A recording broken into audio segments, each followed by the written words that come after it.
தமிழ் கூறும் நல் உலகிற்கும் ஆன்மீக ஜோதிட நல் உள்ளங்களுக்கும் நமது ராகுவாழ்க அஸ்ட்ரோ டிவி யூடியூப் சேனல் நேயர்களுக்கும் உங்கள் அன்புக்குரிய ஜோதிட நூலாசிரியர் ராகுவாழ்க ரமேஷ்குமாரின் இனிய வந்தனம். இன்று நாம் காண இருக்கின்ற ஜோதிட தலைப்பு கேட்டை நட்சத்திரம். கேட்டையில் பிறந்துடாப்பா, கோட்டை கட்டி ஆழ்வாம்பா. ஏன்னா இந்திரன் இல்லையா? அதுக்குன்னு அந்த கோட்டை கற்பனை கோட்டையாகவே போயிடக்கூடாது.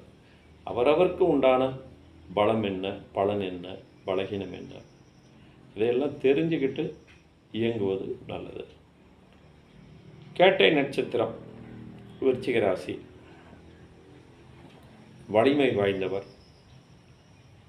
நல்லவர் நட்பும் உண்டு, கூடா நட்பு என்று கூறப்படக்கூடிய தீயோர் நட்பும் இவர்களுக்கு உண்டு.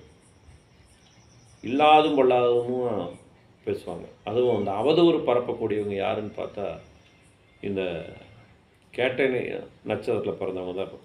தனக்கு பிடிக்கலையா உடனே அப்படி மோசம் இப்படி மோசம்னு வாய்க்கு வந்ததெல்லாம் பேசுவாங்க. எந்த ஒரு விஷயத்தையும் எப்படியாவது முடிக்கணுங்கிற வித்தை தெரிஞ்சவங்க. முறையான தெய்வ பக்தி மேன்மையை தரும். யார்ட்டையும் கெஞ்சிலாம் கேட்க மாட்டாங்க, தந்தால் வாங்கிக்குவாங்க. அடுத்தது கோபத்தில் சீற்றம் உடையவர். எப்படி வேணாலும் பேசிடுவாங்க, பின்விளைவை பற்றி யோசிக்காமல். எதிரி யார், நமக்கு சூழல் சாதகமாக பாதகமாக அப்படிலாம் பார்க்க மாட்டாங்க. இந்த பொறாமையில் பொங்குறது, உள்ளுக்குள்ளார அப்படியே பொறுமுறதுன்னு சொல்லுவாங்க, அது இவங்களுக்கு உண்டு. அடுத்தது குதூகால சுபாவம் உடையவர். குளியலில் ஆர்வம் ஈடுபாடு உண்டு. நல்ல அறிவாற்றல் உண்டு. நெடும் தோற்றமுடையவர். மூத்த சகோதர உறவை மதித்து போற்றக்கூடியவர். மற்றவர்கள் பேசக்கூடிய பேச்சு அது பாராட்டாக இருந்தாலும் அல்லது விமர்சனமாக இருந்தாலும் அதை கண்டுக்க மாட்டாங்க. ஒரு நல்ல அறிவுரை சொன்னாலும் அதையும் முழுமையாக உள்வாங்கிறதில்ல. இந்த நுனிப்புள் மேயறது இவங்களுடைய மிகப்பெரிய பலகீனம். அதே மாதிரி தனக்கு பிடிச்சிருந்த பொய்யை கூட உண்மை மாதிரி பேசக்கூடியவங்க இந்த கேட்ட நட்சத்திரக்காரங்க. தனக்கு பிடிக்கல அப்படின்னாலும் சரி, பிடிச்சவங்களாக இருந்தாலும் சரி, இவன் மட்டும் என்ன அப்படி அப்படின்ட்டு அவங்கள கிண்டல் கேலி பண்ணக்கூடியவங்களா, பரிகாசம் செய்யக்கூடியவங்களா இருப்பாங்க. கோபம் வந்துட்டா கடுஞ்சொல் பேசவும் தயங்க மாட்டாங்க. அதுவும் மிதுன லக்னமாக பிறந்து அல்லது துலாம் லக்னமாக பிறந்து விருச்சிக ராசி கேட்டை நட்சத்திரத்தில் இருக்கக்கூடிய சந்திரனை சனி, ராகு, கேது, செவ்வாய் சம்பந்தப்பட்டு இருந்தால் கடுஞ்சொல் பேசுவார்கள். இவங்க திட்டுனாங்க, அதனால தான் அவர் மனசு உடைஞ்சு தூக்கு போட்டு செத்து போயிட்டாங்க அப்படின்னு சொல்கிறதெல்லாம் கேள்விப்பட்டிருக்கோம். விளையாட்டுக்கு சொன்னப்பா அது வினையாக போச்சுன்னு சொல்லி கேள்விப்பட்டோம். அதெல்லாம் இந்த கேட்ட நட்சத்திரக்காரங்களுக்கு பொருந்தும். ரொம்ப கவனமாக இருக்கணும் பேச்சில். கேட்டை நட்சத்திரத்தின் விருட்சம் பராய் என்ற மரம். நீங்கள் சென்று வழிபட வேண்டிய கோவில் திருச்சி மாவட்டம் திருப்பராய்த்துறை பராய்த்துறை நாதர் மற்றும் திருச்சி உத்தமர் கோவில், பிச்சாண்டர் கோவில். கேட்டை நட்சத்திரம் முதல் பாதம். கல்விமான்களாக திகழக்கூடிய யோகம் உண்டு. இலக்கண இலக்கியங்களை தெரிந்து கொண்டு எழுத்தாளர்களாக, சொற்பொழிவாளர்களாக திகழக்கூடிய யோகம் உண்டு. இருந்தாலும் தலைக்கணம் உண்டு.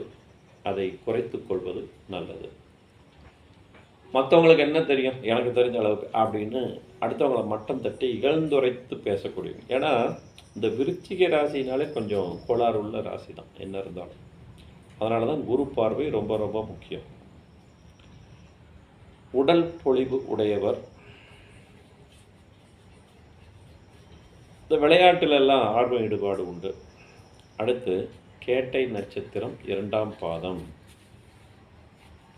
இசையில் ஆர்வம் உடையவர். சொல்லாற்றல் மிகுந்தவர். தான தர்மம் செய்யக்கூடிய கொடைவள்ளல். சுகமாக வாழக்கூடியவர். புலன் இன்பங்களை அனுபவிக்கக்கூடியவர். ஆனால் ஒருத்தவங்ககிட்ட இதை சொல்லக்கூடாதுன்னு முடிவெடுத்துட்டாங்கன்னா கட்டி போட்டு அடித்தாலும் சொல்ல மாட்டாங்க. அந்த அளவுக்கு நெஞ்செழுத்தம் இவங்களுக்கு உண்டு. உடல் நலனிலும் அக்கறை செலுத்த வேண்டியது அவசியம். அடுத்தது கேட்டை நட்சத்திரம் 3ஆம் பாதம். கண் தொந்தரவு ஏற்படும், கவனம் தேவை. கலகப்பிரியர், தேவையில்லாத சிந்தனை கற்பனை மூலமாக வில்லங்கத்தை ஏற்படுத்திக் கொள்வார். அடுத்தவங்களோட ஒரு விஷயத்தை இது என்னதுதாங்கிற மாதிரி இந்த பீலா விடுறது, பந்தா பண்ணுறது, இந்த உருட்டுறதுன்னெலாம் சொல்லுவாங்கள்ல, அது இந்த கேட்டை நட்சத்திரம் 3ஆம் பாதத்தில் பிறந்தவங்களுக்கும் பொருந்தும். ஆனால் ரொம்ப உத்தமரசீலி மாதிரி இப்போ நான்லாம் அப்படி இல்லை. குரு பார்த்துருந்தால் இந்த தோஷம் இல்லை. குரு பார்க்காம சகட தோஷத்தில் இருந்தால் ரொம்ப மோசமாக இருப்பாங்க. குரு பார்த்திருந்தால் லக்னாதிபதியும் நன்றாக இருந்து கேட்டை நட்சத்திரம் 3ஆம் பாதத்தில் சாந்த ஸ்வரூபியாக இருப்பாங்க. ஒரே நட்சத்திரம், ஒரே ராசி, ஒரே பாதமாக இருந்தாலும் லக்ன ரீதியாக இதர கிரக தொடர்பு ரீதியாக பலன்கள் நுட்பமாக மாறுபடும். இதுதான் ஜோதிட சித்தாந்தம். Every individual will be varied. அவரவர் வினை வழி, அவரவர் செயல் வழி, அனுபவ வழி தான். அடுத்தது கேட்டை நட்சத்திரம் 4ஆம் பாதம். கலகப்பிரியர், சண்டை சச்சரவில் மூட்டக்கூடியவங்க. திடீர்னு கோவப்படுவான், ஒன்றுமே இருக்காது, திடீர்னு கோவப்படுவான். என்னடா அமாவாசை பௌர்ணமிக்கு இப்படி தான் இருப்பானாலாம் சொல்லி கேள்விப்பட்டிருப்போம் இல்லையா, அந்த மாதிரி.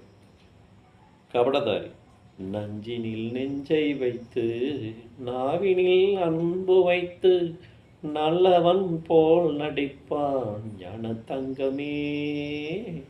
உண்டான உண்மையை அப்படியே வெள்ளந்தியாக வெளிப்படையாக சொல்லி வாழக்கூடியவங்க இவங்கள.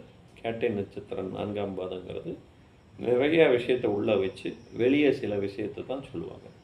உள்ளே இருக்கிறது ஒன்றா இருக்கும், வெளியே சொல்கிறது வேறையாக இருக்கும். கொடுமைகள் புரியக்கூடியவர், அதே நேரத்தில் சுயபுராணம் பாடக்கூடியவர். கேட்டை நட்சத்திரத்தில் பிறந்தவர்களுக்கு மூலம் மற்றும் மகம் நட்சத்திரத்தில் பிறந்தவர்கள் மூலமாக பொருளாதார பலம், அபிவிருத்தி, குடும்ப அபிவிருத்தி உண்டு.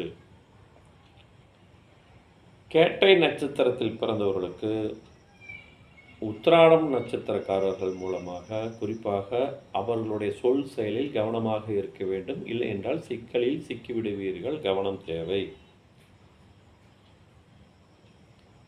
அடுத்து கேட்டை நட்சத்திரத்தில் பிறந்தவர்களுக்கு அஸ்வினி நட்சத்திரக்காரர்கள் மூலமாக சில சங்கடங்களை சந்திக்க நேரிடும். எல்லா விஷயத்தையும் பகிர்ந்து கொள்ளாமல் இருப்பது நல்லது.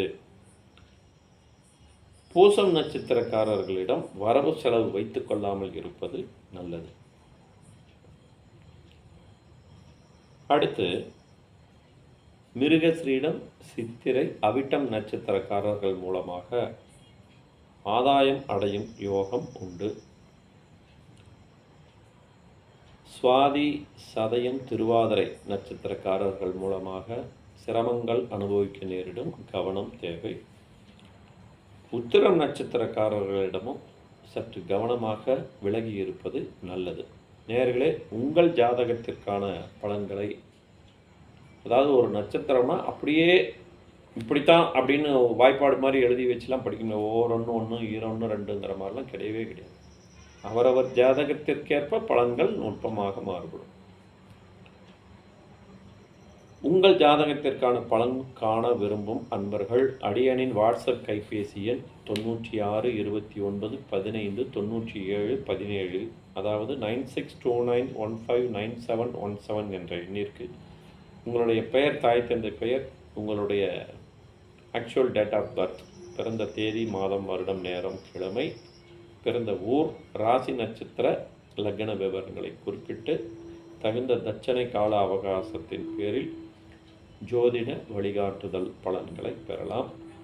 நேயர்களே, நமது சேனலை லைக் பண்ணுங்கள், கமெண்ட் பண்ணுங்கள், ஷேர் பண்ணுங்கள், மறக்காமல் சப்ஸ்கிரைப் பண்ணுங்கள். மீண்டும் நல்லதொரு பதிவில் நாம் சந்திப்போம். அதுவரை உங்களிடமிருந்து விடைபெறுவது உங்கள் அன்புக்குரிய ஜோதிட நூலாசிரியர் ராகு வாழ்க ரமேஷ்குமார். பேராற்றல் பெருகட்டும், பெருங்கருணை மலரட்டும், நல்லவை நிறைவேறட்டும். வாழ்க வளமுடன்.